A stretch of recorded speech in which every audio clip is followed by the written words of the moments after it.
Hello, ladies and gentlemen. That's a little better. Well, I'll increase that in post. I'm really bad with this whole sound editing thing. But whatever, you can hear it. So, this is the 16th episode of Shootin' the Shit. Damn, 16. Yeah, man. we've made 6 ever since Death Note 2017. Can you believe it? Damn, that's a long time, man. Yeah. It's almost been a year. Yeah, I know. It's crazy. 16, which means is 2 years from being legal. Yeah. It's a fact, but it's like in a very creepy way. Yeah, dude. Not only is that creepy, like it doesn't go well with the children's movie that we watched today. We watched 3 of them. Yeah, we watched. Yeah, we're gonna be talking about all 3. Like, I mean, we're gonna this one is about one specifically, but the next one is gonna be about. But. You know, as we know, Thanksgiving is approaching us. Is approaching us. So naturally, we get in the Christmas spirit. Yeah, I mean, dude, there's been a ton of Christmas movies already coming out. Yeah, dude, like all of them are not like this movie we're talking about. You see it, The Grinch. Dr. Seuss's The Grinch, 2018. 2018. Yeah. It came out November 9th. Like that's far off from Thanksgiving. Yeah. Like so. I mean, dude, like. Save some Christmas movie for Christmas. Yeah, I mean, like, are people afraid of like the Spider-Verse? Like oh shit, Spider-Verse is like, yo, okay, we can't play this on Christmas. I don't know, like that. It is weird because The Grinch is like a classic. Like, like so, like seeing something like this gives me this impression they didn't really believe in it, or honestly, the opposite is true, where like they were just like, we want to release this movie when there's no Christmas competition. Well, my guess is that they just wanted it so where the DVD can come out by Christmas time. Oh, yeah. And that you can get it for a gift for Christmas. Yeah, okay, that makes even more sense. So, yeah, Illumination, you greedy bastards. Yeah, taking one of the most beloved Dr. Seuss properties to exist. I mean...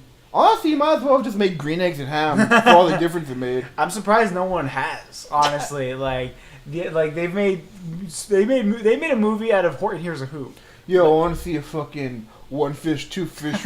No, you know what they need? The 500 hats of Bartholomew Cubbins. I don't even know what that is. I didn't know what it was either, but it exists, and it's one of the most pointless stories I've ever read. What is it called again? The 500 Hats of Bartholomew Cubbins by Dr. Seuss. That's not real. I read that. It's literally just like, dude, like his hat, one of the dudes, like, this dude Bartholomew Cubbins, like he takes his hat off, like his hat falls off one day. Yeah. No, he has to take his hat off for the king who's passing by. And he takes it off, but there's another hat under it. Oh, God. So he keeps doing this, like they keep trying to fucking get these hats off, and they're about to execute him because he can't get these hats off. And he's like, dude, like I'm taking these hats off. I don't know why there's another hat under my hat. So the 500th hat is like this very fancy king's hat, and like he gets to sell that for like $500 or some shit. Oh my god, it is real. They 500 hats of Bartholomew Cubbins. It's so silly. Yeah. Oh, there's a bunch of Bartholomew. Oh, there's more than one? Yeah, there's Bartholomew and the Oobleck. Oh my god, I didn't know. I thought it was just like one thing. Hang on, let me there might be only 2. Well, I'm saying that they might as well have just made that book because, I mean, you could pretty much morph and do whatever you want with it, and like people won't get mad. I think there's only 2. The 500 hats of Bartholomew Cubbins, and then there's Bartholomew and the Oobleck. Well, now I gotta read that one so I can complete the masterpiece. The saga of Bartholomew Cubbins. Anyway, so yeah, we were just chilling out. Maxing, relaxing, acting all cool. Shooting some b-ball. We weren't shooting b-ball.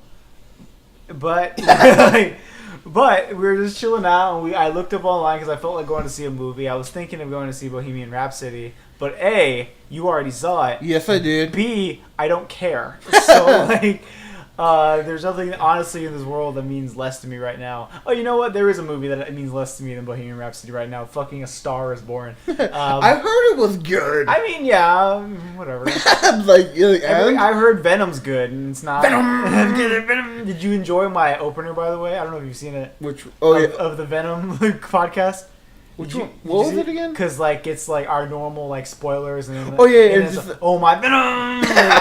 yeah, that's great. Thank you so much. Yeah, I enjoyed it. Fantastic. But yeah, so I looked up what was showing at our local movie theater, and I saw the Grinch was up. I'm like, oh shit, I forgot about that. Because who cares, right? Yeah. We missed Overlord for this one. But we saw the Grinch. Yeah, saw the Grinch. I mean, it's basically Christmas already. Yeah, only a month and a half away. Yeah, basically, we're gonna get some more Christmas movies. We'll see how much. This is our Christmas. This is our one Christmas episode. When did we see A Bad Mom's Christmas? Was that in December? I think that was in November. Also. Oh yeah, we're knocking out of the park of Christmas movies in November. A tradition in Shootin' the shit. Yeah. But we saw the Grinch, and I'm sure everyone loves the original. Yeah, I mean, I don't know anybody who doesn't. Yeah, I haven't met anyone. That person had to be a real Grinch. Yeah, basically. To not like the original. Animated by Chuck Jones, a legend. Masterfully narrated. Yes, by some dude. Yeah. I have to look that up now. A classic. And then the Jim Carrey version, less so. But honestly, I saw it recently. And it holds up, I think. Mm-hmm. I think that people are a little hard on it. Well, I mean, when you're adapting a classic, I feel like most people are very hard on it. Because when I watched it as a kid, I hated it. Yeah. Because it's like, oh my god, like they don't fucking understand the fucking Grinch story. Like, they're ruining it. Like, they should have never made one to begin with. And I still kind of think about that.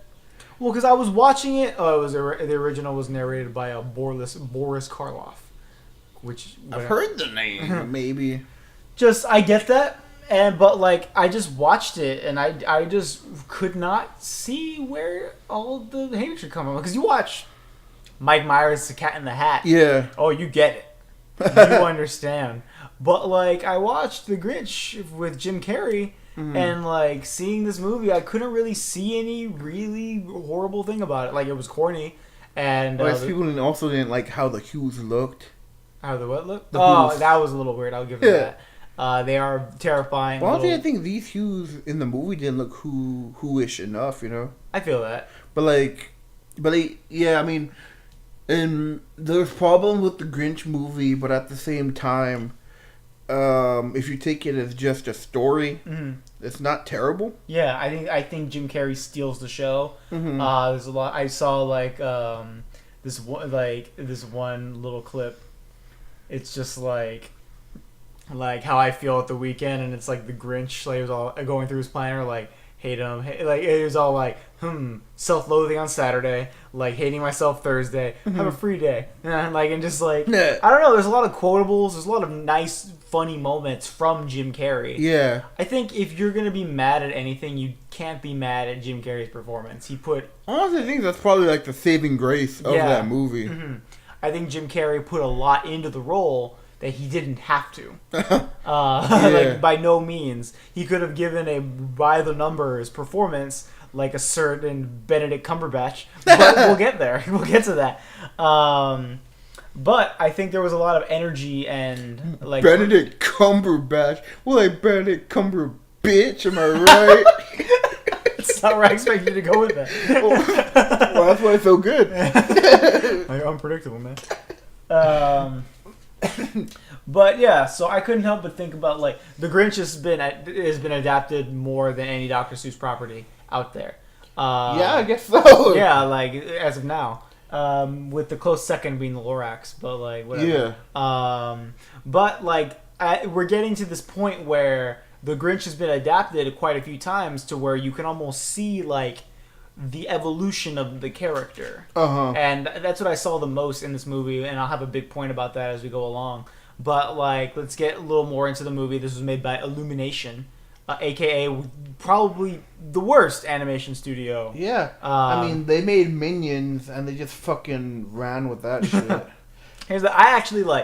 I like Minions considerably more than most of their movies. Like if I had like... You like the Minions movie? Yeah, I didn't love it, but I like it. There was at least like they couldn't talk, so they had to be creative. Yeah, and there was this like fun to watching these three little pieces of yellow shit. Yeah, like walking around, fucking about, in London or wherever the fuck they were. Yeah. And there was this air of creativity and fun that they had to use because they didn't have the luxury of their characters talking. Well, honestly, I think the way Minions has invaded our culture is a lot more insidious and terrible than the Minions themselves. Oh yeah, definitely. I know, like... I mean, you can't even fucking go on Facebook without somebody posting some random ass quote and having a minion on it. I get it. Like, what Minions is overall to pop culture, I can understand being, like, really horrible. Yeah. But as far as the actual Minions as, like, characters or in their movies, they're fine. They're cute little comic reliefs that I get. Well, I never watched more than just Despicable Me, the first one. Mm-hmm. And they never bothered me. They were fine in that movie. Yeah, they were okay. They weren't amazing, lowbrow comedy, but they were nice and they were cute. And you can understand why a kid would want a toy of one of them. And that's all I'm asking, really. I liked the Minions movie better than any of the Despicable Me movies. I actively don't care about the first one. The second one's horrible. Well, the first one is just fine, you know, any other, like it's nothing special. Yeah. The second one's horrible. The second one is actively poorly written and stupid. I couldn't finish the third one. I didn't care that much. Yeah. There was this degree of fun with that sellout ass Trey Parker as the villain. But he was fun in that stupid ass role they gave him. Yeah. They also made Secret Life of Pets. Actively one of my least favorite movies ever. What's weird that now that they're putting the Secret Life of Pets bunny also in the front of this movie with the minion. I was like, I guess they made a lot of money on that. Yeah, the Secret Life of Pets was hugely successful, which is unfortunate because I don't know if you remember who starred in that movie. Louis C.K. Oh, fuck. Yeah. So not exactly the guy you want at the forefront of your really successful children's movie. That's probably why they have the bunny up there, because nice little clean Kevin Hart, who all he does is cheat on his wife a lot. But that's why they divorced. Yeah, you know. But yeah, so Illumination, horrible at making films, but like masterclasses at marketing and like spinning shit. Yeah. They know how to strike. They associated their entire brand with the Minions as they were getting popular. Secret Life of Pets was hugely successful, so they attached the Kevin Hart character on there. They know how to market their films. Yeah, and they're just not making good films. Yeah, they're making marketable films that parents will take their kids to, and they think they're cute, and that's about it. And I guess if you can give them anything, again, it's a toss-up on what you prefer in movies. Their movies are never outright horrible in any especially offensive way. Because like you see like Norm of the North, or like where it's like actively like offensive and crude, Sing or these movies are very safe. Yeah, they're safe. They're cheap. They're cute. So, like, parents will not feel bad about taking their kids to that. Colorful, they're smooth. And it's really manipulative. Yeah. But as far as we're talking objectively with them as movies, ignoring any personal attachment to any love of film, they're fine. Mm-hmm. And but like when you attach like how much we love movies, it's insidious and manipulative and makes them a really hateable company. But honestly, I can very safely say it's not anything to write home about. But Dr. Seuss's The Grinch is the best film Illumination has made, I believe. Yeah, so we're gonna quote you on that. The Grinch 2018 is a masterpiece and transcends all film to better than the original, says Josh from Shootin' Shit podcast. Dr. Seuss could take a few lessons in writing from this movie. Like Hitchcock's interview, how the Grinch built some suspense. But for real, like, okay, it's not amazing. It's but it was actively cute. It was actively creative. Not actively creative. Yeah. It was creative in some parts. Yeah. And I mostly enjoyed it. I mean, I laughed. Yeah. I mean, that's more than I can say for most I of the was movies. surprised with how decently funny the movie is. Or at least parts of it. Yeah, I mean, like, there was some joke. Like, honestly, my favorite joke, surprisingly, was the goat one. Yeah. But, like, okay, not for the obvious thing, because they obviously, like, that goat scream was a meme. Like, yeah, whatever.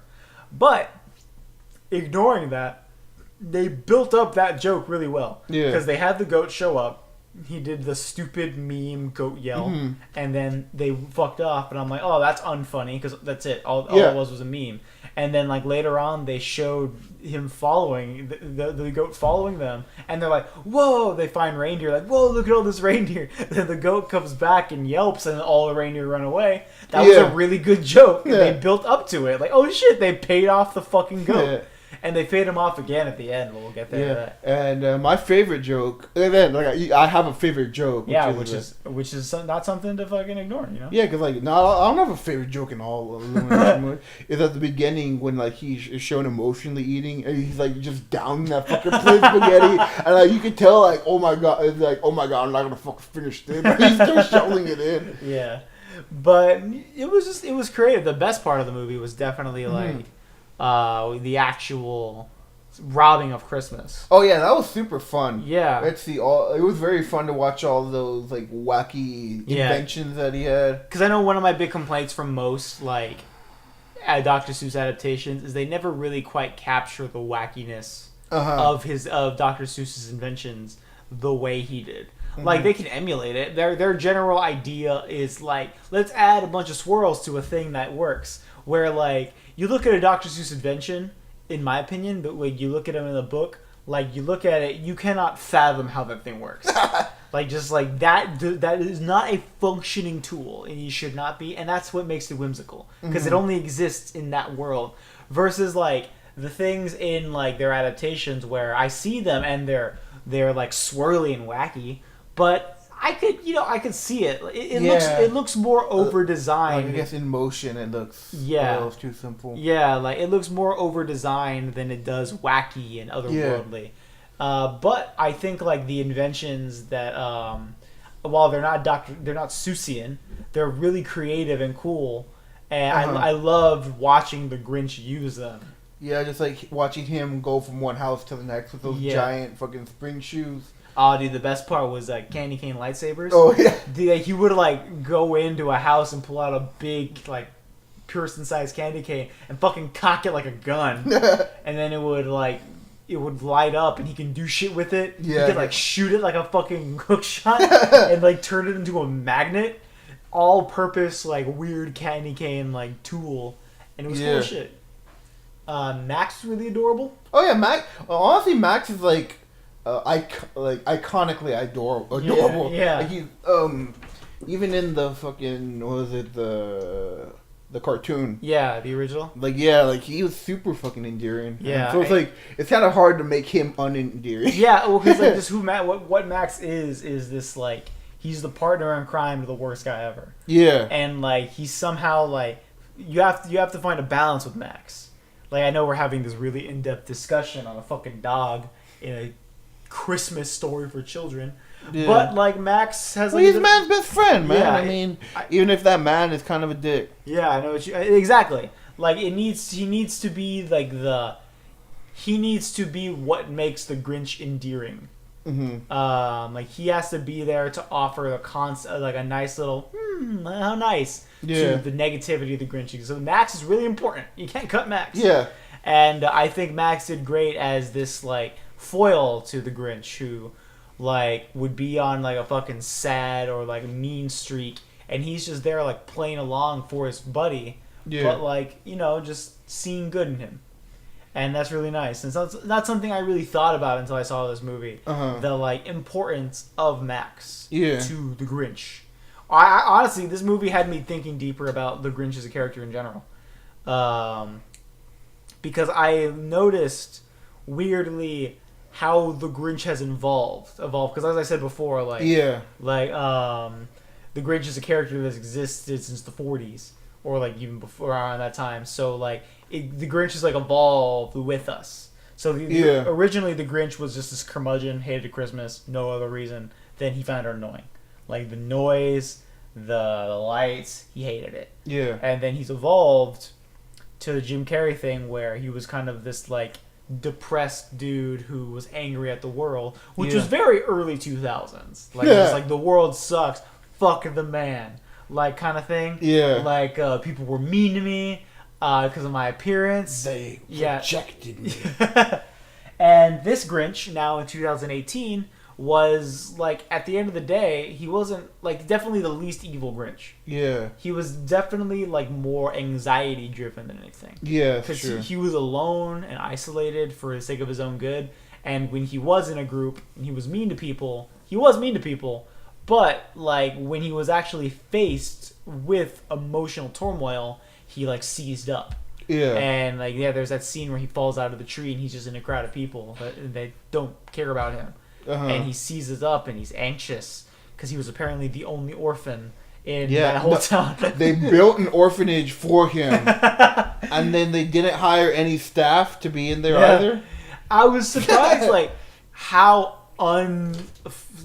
actually what's the word? What's the fucking word? Unexplored. Yeah. His orphanage, his orphan time was. They just kind of said he was an orphan during Christmas once, and like. Okay. Like apparently nobody gave him any Christmas feel. Like nobody just said Merry Christmas to him. Yeah, like because he's just like this little orphan kid, little orphan Annie, alone. Like, and there was no one in the orphanage celebrating Christmas. Just nobody at all. No friends inviting him over to Christmas. I wish they spent if they were going to go that route because they clearly they clearly made this Grinch much more sympathetic. And nice, because they often showed him just living with Max more often than not. There was a lot more just him like being outwardly nice to Max and hanging out with him. Yeah, and he would occasionally be kind of like a dick to him, but other than that, he was mostly a pretty swell guy, if not just kind of a mean streak. And then he was just kind of this little dork that was holed up in his little house because he thought nobody liked him. Yeah. But it was really easy for them to like him because all he had to do was get himself out there. But if they were going to go that route, they definitely should have explored him being an orphan child more because I needed to like see that for me to buy it. Yeah. And we didn't see enough of it, and what we did see didn't make any sense. Because you're right, like it was silly. He was the only orphan in the whole fucking building, in the giant building that just said orphanage on it. Like the orphanage, and then there was nobody there. And then nobody even talked to them because they're assholes. Yeah, but they're not so much of an asshole. But yeah, so I was definitely more. It feels weird asking for more backstory from the Grinch. You know what I need now? What? Instead of the gang weed. Fucking memes. Yeah. Like we live in a society. We need that, but with like Jim Carrey's The Grinch. God damn it. But yeah, it feels weird asking for more backstory for The Grinch, but that's how they're setting up this character. So I feel like they should, as long as we're there. In order to make like an actual feature film, they need. I mean, you don't need backstory because you can fucking make a shitty movie anytime, but like. There was so many scenes that were pointless that they definitely could have cut out to include like a little bit more backstory. Because there was so many scenes of like fucking just have his parents die on Christmas or something. Like I would have definitely preferred that. Well, was it like fucking Adam Sandler in Increasing Rights? Fuck that movie. Yeah, but like you're right. There was a lot of scenes of them just like they were building up to the heist. And that's an important part. Like because like if they were gonna make it like a heist movie, they should have made it a heist movie, like an actual planning. Yeah, like, but they didn't. They just kind of goofed about. Well, there was a lot of scenes where like nothing is like there's action scenes where like there's a lot of movement or like somebody's like running or like there's an actual action scene, but it's pointless. Yeah, so that was like you very obviously just for like okay. Kids like watching things move and like watching, I guess, high stakes situations. Yeah. So it's like, okay, let's just put a bunch in for the kids, and which is fine, But it doesn't make it. It makes a pretty poor movie. The whole thing with like Fred the reindeer was not necessarily. It wasn't needed. Yeah, I'm gonna get to that in a little bit too. But there was a lot of padding. I definitely. It's a kids movie. It's not to be expected. I feel like there's this weird thing with the Grinch where like half the work's done for you. Like there's already like. You already know the beats, even you already know the beats because you can't mess with it too much. It's not like any other adaptation, like the Lorax or like those other ones where there isn't much going on, so you have to come up with something. Yeah. Like the Grinch, among many of the other like Dr. Seuss books, has like a very clear story of things that are happening. Mm-hmm. So like the Grinch is annoyed at Christmas, decides to fuck with Christmas. Fucks with Christmas, learns a lesson, gives everything back. There's a clear like act structure that you can't fuck with too much without just making something else. But they still surprisingly managed to fuck it up, in my opinion. Yeah, I don't think they did. It was just long. We'll get to that once we get to the end, though. Yeah. It was just elongated. And it was just elongated, and I also had a problem with the ending. I had a better idea for the ending, but there was a lot of like inserted things that were just kind of pointless. Like, I mean, they needed it was just padding. Yeah. Like the Kenan Thompson character. That was. I mean, it would have been one thing if like he was some kind of like contrast to like the Grinch. Like maybe he had a little more or like spoke to him a little bit. Yeah. But he was just like kind of this severely unfunny comic relief. Like he was never funny on screen. The only thing that was funny, quote unquote, about him was his voice, which. Is it racist? I don't know, maybe. But like, we're not gonna go there. But Kenan Thompson has made a career out of just having a funny voice. So whatever. That was. Yeah. Well, I mean.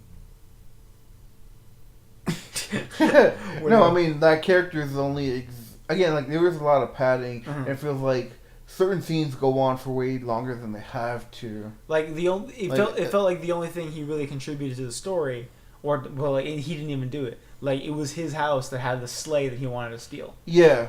And, like... That's what I was going to say. Yeah, like...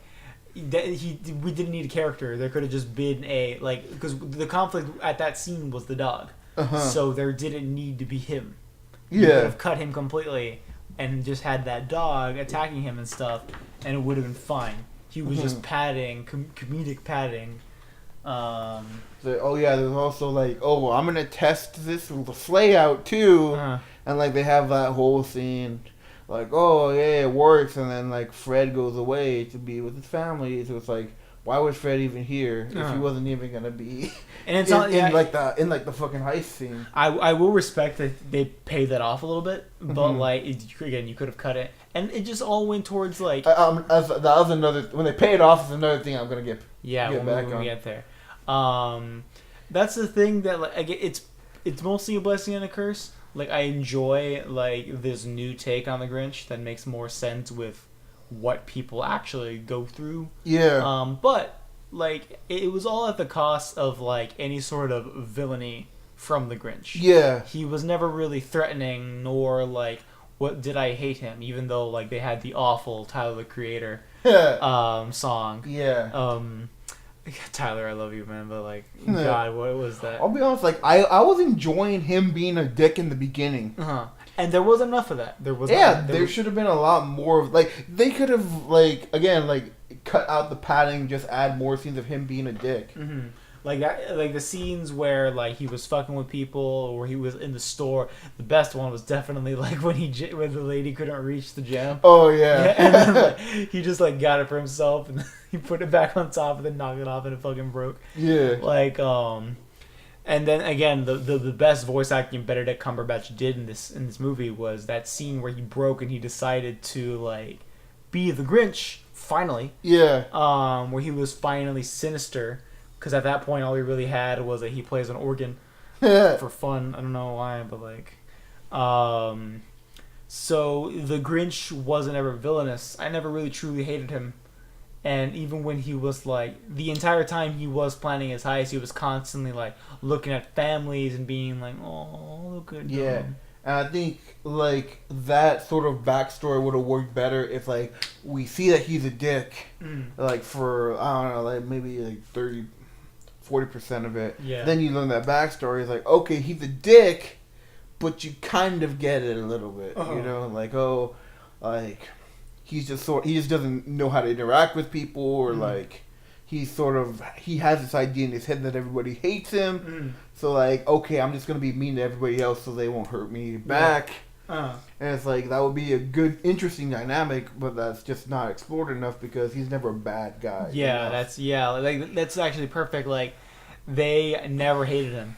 Like, he was just kind of really shy into the corner and never tried.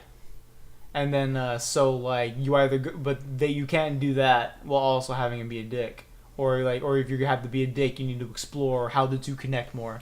Also, like, it doesn't really fit well into the story because, like, him growing 3 sizes, his heart growing 3 sizes bigger, really only works if he's just a dick. Yes, exactly. Like, if you have that backstory of, like, okay, he's kind of a dick, but there's a reason for it, and he's more sympathetic, then that doesn't really fit into that classic narrative of, well, his heart never had to grow. Yeah, because he was already that size, just no one was acknowledging him. He didn't really grow as a person as much as he just came out. Like, you know? Yeah, it's queer. Yeah. Wow, man, a very interesting choice to make the Grinch gay. Yeah, it was very progressive too, a man of color. Yeah. And also a green man. Yeah. Underrepresented green man. Oh man, like, we need more green person representation. All we got is the Grinch and Piccolo from Dragon Ball Z. I mean, yeah, dude. Who was also gay. Yeah. I mean, that was also a very interesting thing in Dragon Ball Super when he came out as gay. Oh, yeah. And, like, a lot of people didn't accept him. Yeah. I mean, Goku was like...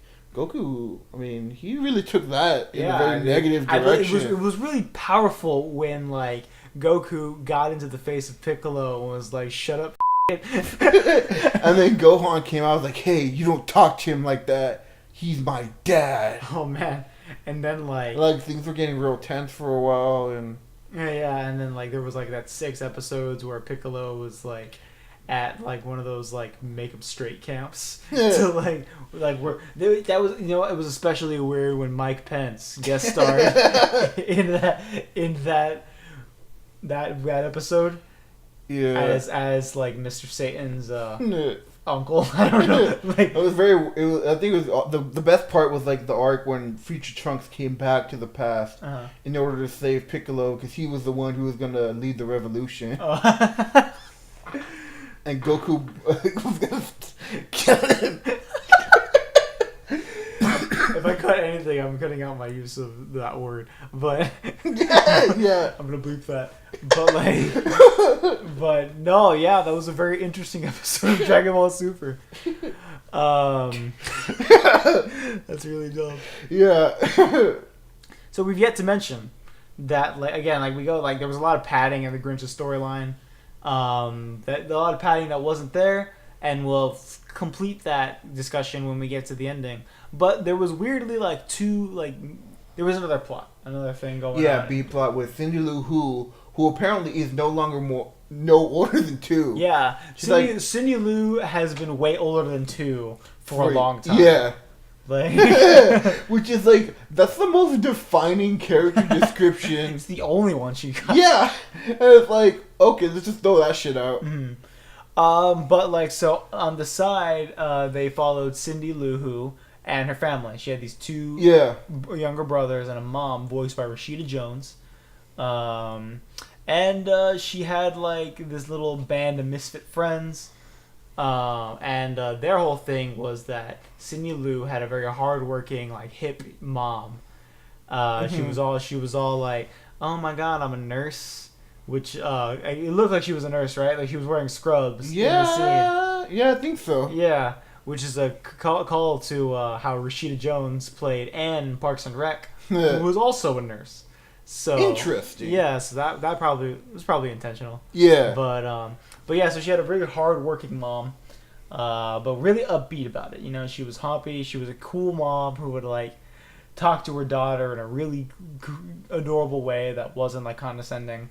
And Cindy Lou's Christmas wish was that her mom would get appreciation or like some kind of happiness in Christmas, and she just needed to tell Santa that. Yeah. Like, because Daddy fucking banging the yoga instructor. Oh my god, there were so many like scenes where just like, oh, I just want my mom to be happy. Cutting ahead before we talk about it officially, there was the scene.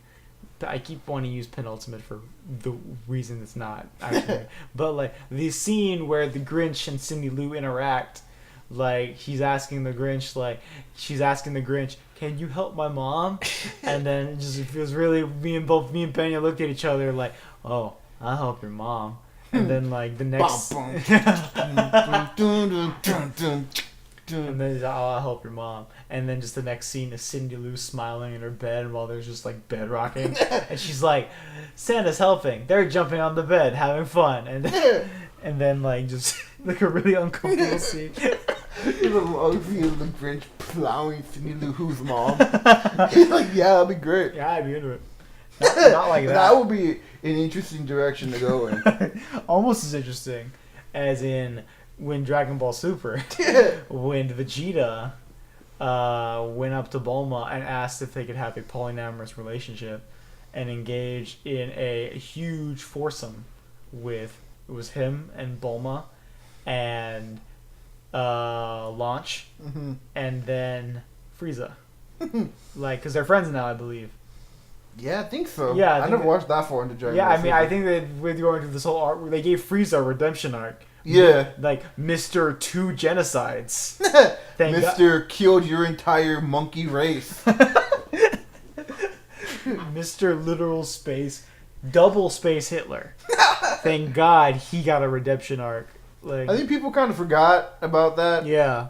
I mean, whatever. Like, forgot that Frieza's a bad guy, but he's not that bad. I mean, he's cool, right? Like, we have such a hard on for redemption stories that these days, and like we don't really think about like, oh my god, like this is kind of a side tangent thing. A whole planet with one finger. Yeah. And then a whole planet slowly and like very depressingly and painfully within a minute. But then he came back again and then tried to fuck him up. We weren't talking about that. I want to say, I don't know. The point that we're trying to make is that Dragon Ball Z isn't particularly good. But I wanted to tell you, I don't know, like, it's kind of a weird tangent, but it's kind of tangentially related to, like, our love of redemption arcs these days. So in Steven Universe, I don't know if you've heard what's been going on. Oh, yeah, with the diamonds. Yeah, so, like, they've been trying to like make the diamonds redeemable, even though they're like literally space Hitlers. Like they planted something in Earth that would literally destroy it for its resources. But they're sad because their friend died. Like, and also, I guess Pink Diamond's not actually a large woman. Yeah. Okay. So here's what they did. Everybody in the Steven Universe fandom hates this. But what happened was that like there was a twist that everyone predicted immediately. Oh yeah, like yeah. I heard the twist like sort of just like in discourse or whatever. Spoilers for Steven Universe. Spoilers for Steven Universe. Skip to this time. Don't put the time. Don't put the time. But I'm gonna say skip to this time because like fuck them, right? Because like, I don't care. Yeah. I'm gonna put a time. Don't put it down. Final. So spoilers for Steven Universe. So they did the obvious stupid thing that everyone was anticipating. Honestly, it was actually so like predictable that I was like, "There's no fucking way they're gonna do that." Because it's just. But the thing that made the people most uncomfortable is that they went through with Pearl being her Pearl. So it became this. Yeah. So it went from, aw, it's a really cute, like, gay relationship that she couldn't quite get over to, oh, she was in love with her master and continued to follow her orders to... After she was technically free. Yeah. So nobody likes it. So, yeah, like, we have this we have such a rose quartz is pink diamond. And we're so fickle. Like we're so fickle. Where like we're just like we had these no non-dimensional villains that are just evil, like the Grinch back then, and like we wanted like, oh man, why can't we have a little more depth to our villains? Why can't their motivations be more relatable? Now we have that all the time, and now all I want is just like, can I just hate a villain, please? Like, can I please just get a villain that is evil? Well, here's the thing, I kind of like the old Grinch. Like, I think the reason the old Grinch works is how unjustified he was for hating Christmas. He's like, because the moral of the story is like, dude, just lighten the fuck up. Yeah, because like, he was a curmudgeon. Like, you don't have to fucking hate Christmas. Yeah, it's like. And it's also this idea of, like, commercialism. It's like, oh, my God, all these fucking presents and, like, they're fucking buying shit. It's like, dude, like, just enjoy fucking Christmas, man. Like, you don't have to hate Christmas. He was like, he misunderstood Christmas. Yeah. Like, he's like, these fucking clods and shit. Way to relay that back to Steven Universe. Like, that was excellent. Oh, my God, they're so fucking... I think, capitalistic, materialistic. That's the word I'm looking for. One thing I wasn't like a small nitpick that doesn't really matter to the movie. Yeah. They didn't they were forcing rhymes in it, which is something that bothers me like in most contemporary adaptations of the Grinch, where like they have them speaking normally like people. Yeah. And then for the sake of just keeping the imagery and like the iconic lines, then they'll get into rhyme. And it doesn't fit. But there was one where like it came without boxes, it came without bags, it came without package. I know. It came without boxes, it came without bags, it came without packages, ribbons, or tags. Yeah, something like that. Like they didn't say that, and that's like my favorite one. And they didn't say it, so I was pretty upset about that. Yeah. But whatever, man.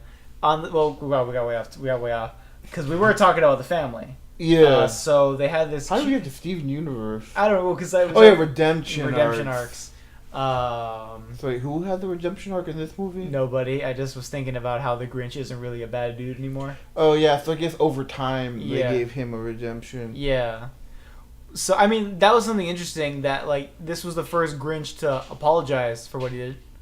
Which is interesting. Mm-hmm. Like because usually nobody ever Well, technically Jim Carrey's one did apologize. He said he's sorry. I mean, not in like the same way. Maybe I'm forgetting. This did feel a little more heartfelt. Yeah, because he came down, he gave the presents back, he gave an apology, and then he left. Then he left. Like it was like a thing where and you got to see him be good. Yeah. They really paid off that whole like because they had this cute little thing where Max had to like bring him breakfast every morning. And so he got up to bring him the breakfast, but instead of just going up the thing, he finds a present for him. Mm-hmm. So that paid off nicely. But there was this more like being held accountable for a thing. Yeah. They ruined it with the next thing, which was weird. Yeah. Because we were making jokes about it, like, because like. After the family, like, after he had gave everything back, Cindy Lou shows up, like, hey, we wanted to invite you back to Christmas dinner. And he's like, but I tried to rob you of Christmas. And then we got into the whole, like... And she's like, yeah, I know. Yeah. And it's like, but I took everything. And then she's like, yeah, no, we're still inviting you. Yeah, and I'm just saying, we just went on the whole, like, I actually robbed you. Yeah, like, I broke into your home in the middle of the night and took everything you had. I made it to where you could not possibly reasonably feel safe in your own home again because it was incredibly easy for me to do so. I took your childhood innocence and your belief in Santa Claus and everything that was good, and I destroyed it for my own personal gain of destroying Christmas. Which was my motivation the entire time. And to rob you guys of something that you hold precious. I wanted to steal it and throw it off of a cliff and hear the cries of the entire town. That's what you did. And they're just like, yeah. Like, you're alright, Mr. Grinch. And that's the thing. Because what makes the first two work was that he was such a blank curmudgeon. Yeah. Like they're it's kind of like Mr. Scrooge, you know? Yeah. It's like, I don't know, I'm saying like if they had done something like Mr. Scrooge where like you hate him, but then you see how he got to that point. Yeah. Then you feel bad for him, and then he realizes what he was doing wrong. It's not really the same in this one. It was just like he's. Well, because I think like the arc that they were trying to tell with the Grinch didn't quite fit with what happened in the ending. Yeah. So I think maybe if like they had waited till next Christmas, that would have been cool. I think that would have been 1 year later. But like the original, the Grinch was he was just a curmudgeon. He hated Christmas because it was noisy. And when he learned like it was noisy and materialistic, and when he learned it's not, he lightened the fuck up immediately. Yeah, and that's fine. In Jim Carrey's version, he just wanted validation from people he grew up with because he lived amongst them. Yeah, and they rejected him. Yeah, they rejected him. And then at the end, when he learned his lesson, they saw him and then they let him in. Well, they also had to learn a lesson too. Yeah, like they really leaned into that materialistic idea, and it's like they did believe that the materials that they had was Christmas. So like the Grinch, in 2018 version here. His whole thing was he hated Christmas because he was lonely and never had a real family. Yeah. And so seeing him with people that he never really cared about at the end felt really empty. Yeah, like he only had one interaction with Cindy Lou Who in the movie before he became Santa Claus. And that was him being a dick to her. Yeah.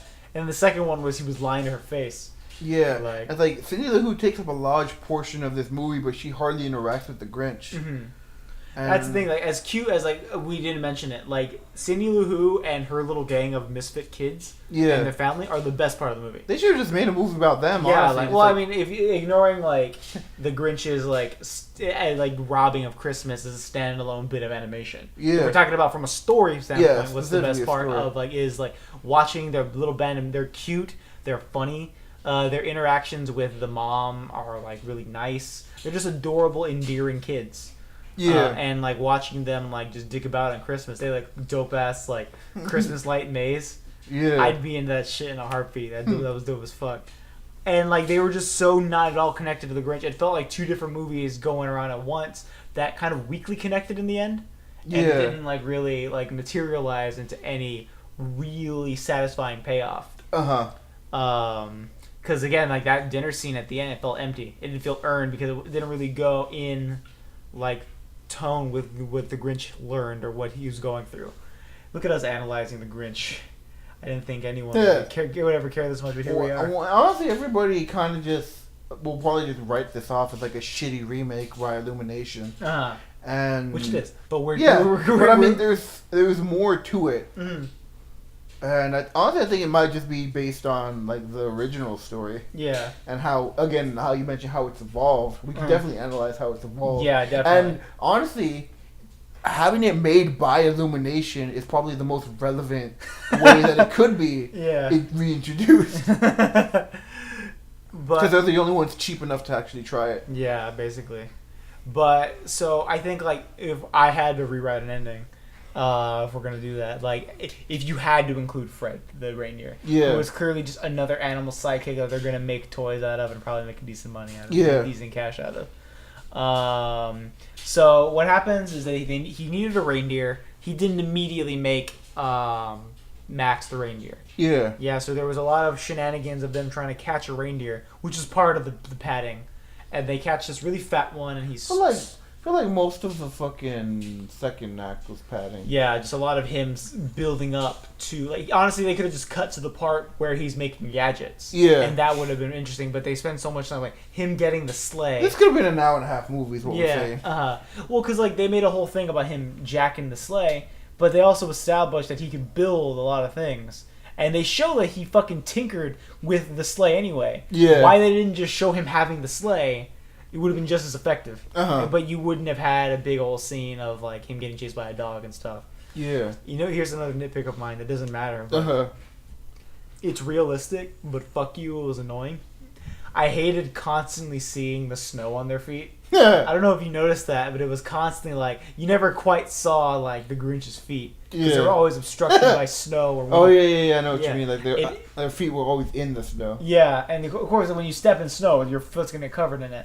But whatever, man. It's a cartoon. Yeah, it's like make it a little bit less. Yeah, like but whatever, man. The snow was very well. Like the animation was nice. Like it wasn't exceptional or anything. It's Illumination. This wasn't Pixar, but it was fine. But so like back to the original point.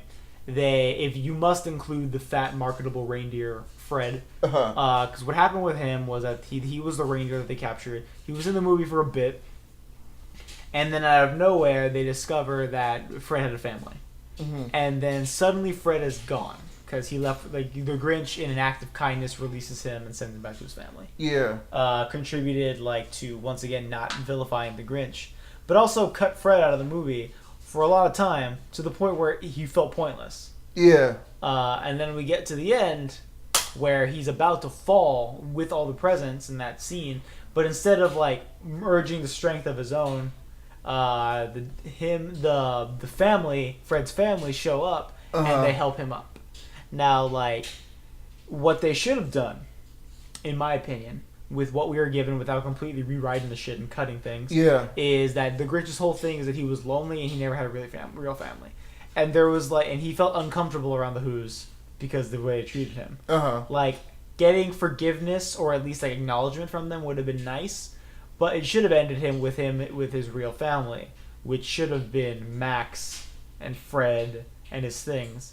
So he should have been like, thank you for forgiving me to the Who's, but the movie should have ended with him amongst his real family, the people who cared about him all the way through.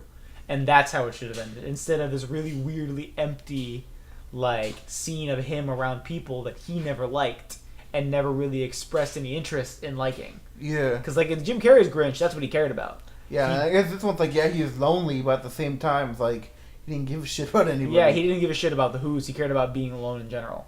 And, it would have been much more interesting if you realized, he was never alone. Because he also had Max with him, and then Fred and his little family was also there.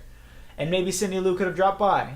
Cindy Lou and the mom. Yeah, they could have had their own dinner. Yeah, instead of his weird, because he showed up, and it was a cute scene. When he showed up to the dinner and he was nervous about it and he got excited.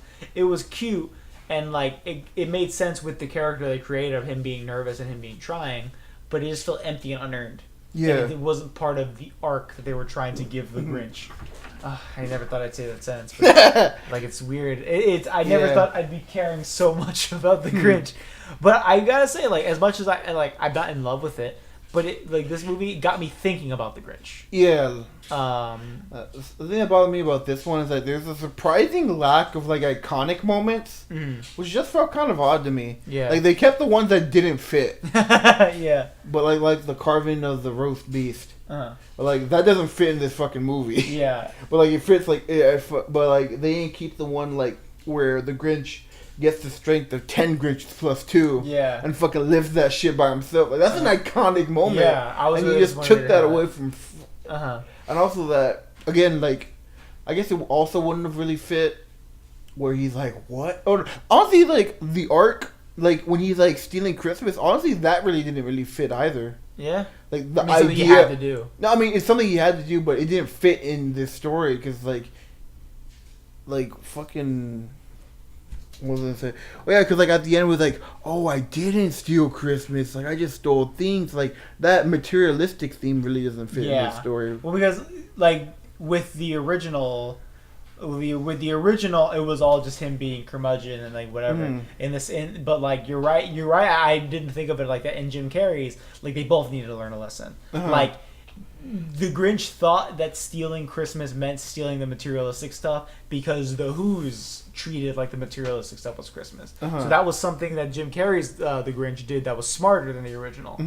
But the Who's were always these really nice people who never really seemed to care much about the actual materialistic stuff unless you count the big tree thing and Christmas 3 times bigger. If they honestly, it feels they kind of were leading up to that because the ton of materialistic shit. Yeah, and then Christmas 3 times bigger. If they had explored that a little more, maybe had a little mayor who that was 3 times bigger. If we can't top it, we can't have Christmas. If they had that a little more. Yeah, we need bigger, we need better.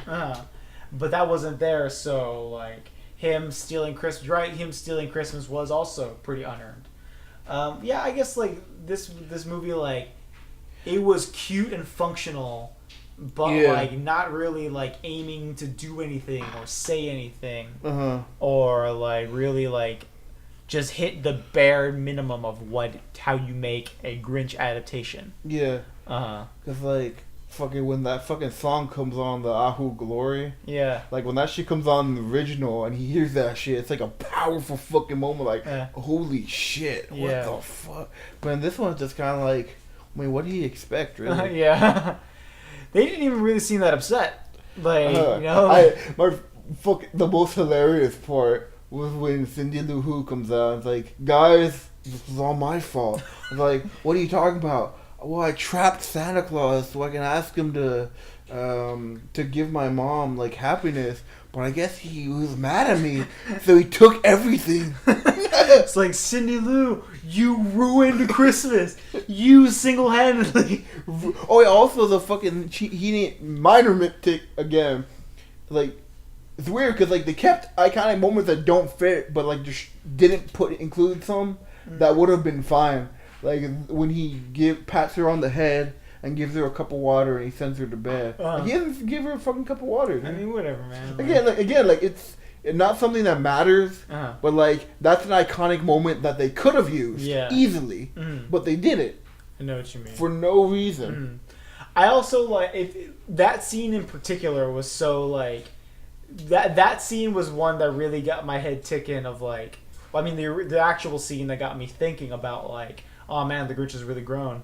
That scene in particular got me like, especially like, oh, okay, because when in the original, when he told him about like, when he was telling Cindy Lou about changing the light on the tree, it was like this manipulative, sly thing. Yeah. Like, I'm gonna lie to this fucking child's face with my like overwhelming charisma. Yeah. And then like now it's like a frantic like, oh, you know, it's just a frantic like unconvincing lie.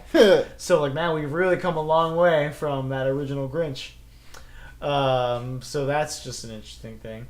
The movie was all over the place. It definitely like you can watch it and not really notice, but like when you leave and you think about it for a second, a lot of the stuff was unresolved, not earned, but like you really feel like we're just gonna hit the motions and we're gonna have the Grinch fall down a few times and the kids will laugh. Yeah. I remember one particular. There was a joke where they hit one of the kids with like a thing and his clothes came off. Yeah. And he was covering himself with a cookie and there was a little kid who was like, he's naked.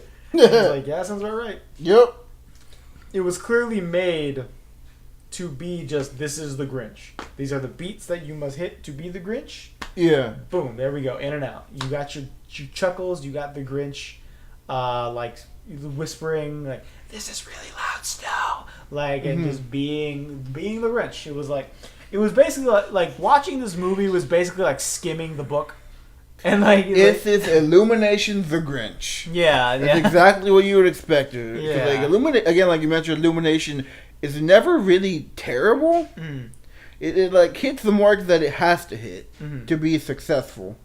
I think the closest like Illumination has had an actually awful movie, like it was Despicable Me 2. Also, but Sing and Secret Life of Pets are definitely like up there as terrible movies. But I do mean it. Like, as much as I have a lot of problems with the original, I can't say I didn't enjoy it. I can't say that I wouldn't like let my kids see it. I mean, not before the original. Yeah. But like, I can't say I wouldn't tell a parent like, don't go see that shit. The same way if you're looking for a fun fun Christmas movie to go take your kids to, you could do worse. You could do worse. Like, you could watch 8 Crazy Nights. Like, that's a good one. 8 Crazy Nights with Adam Sandler. God, we need to watch that. Like, are you sure you really want to go watch that? No, I'm not. Did you have any other final thoughts? Like, did we cover everything? It feels really easy to miss shit. Yeah, I will say it's just like, it's not the. I mean, like, it has good jokes in it. Like, there are jokes that I enjoyed, and it did get slow a bit in the middle. Mm-hmm. And then like when he's actually stealing Christmas, it's really fun. Uh-huh. I guess I'll just say it's not really something I want to watch more than once. Yeah, you can definitely see that. It was fine for a literal like impulse decision while we were sitting in my apartment. Yeah. But overall, I can't say I wouldn't like recommend you at least try The Grinch. I can't see. Well, I mean, honestly, it's kind of hard to recommend this movie, mainly because like people hold the original in such a high regard that most people are just gonna write this off as some cheap, lazy cash in, and it kind of is. Yeah, I would say like it's. Again, I don't think it is, but it's not good enough for me to really defend it. You know what I'm saying? Like it's like it's like, is this? You asked me like, is it a cheap knockoff and just made to make money? I would say probably, but whatever. It's better. It's better than that. You know what I mean? Like yeah. There was some thought into how they put it into There were creative people who worked on it. Yeah. It would have been really easy to just make the original but in CGI and like have a hack like swinging on things like and just like making it really easy. It would just be like all those slow parts with none of the interesting stuff that we mentioned. I also really liked one thing that always makes me laugh is I love when kids have tree houses and they have a super overcomplicated way of getting into them. Because, like, okay, how they did it was they would stand on the baseball bat and then they kicked the fucking whole-ass bowling ball off a cliff and they would fly up.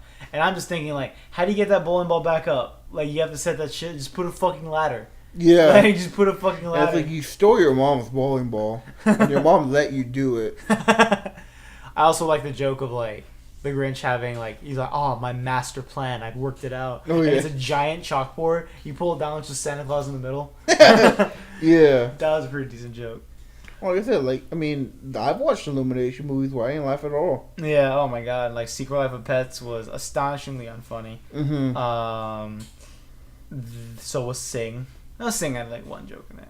Yeah. That was good. I fucking hate Sing. Like, I want to do that. Sing's on Netflix. We should do a video on Sing. I want to watch Sing. Have you not seen Sing? No, I haven't seen Dude, we have to do a video on Sing. Dude, I want to watch fucking Sing. Another day, we have to do a video on Sing. Why I don't want to watch more than what I've already watched.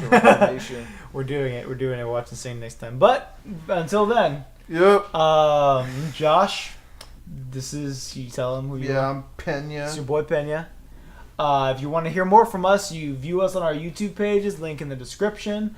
Pena, of course, plans on making videos about a variety of movies and anime. Yeah. I make videos about music, specifically hip-hop.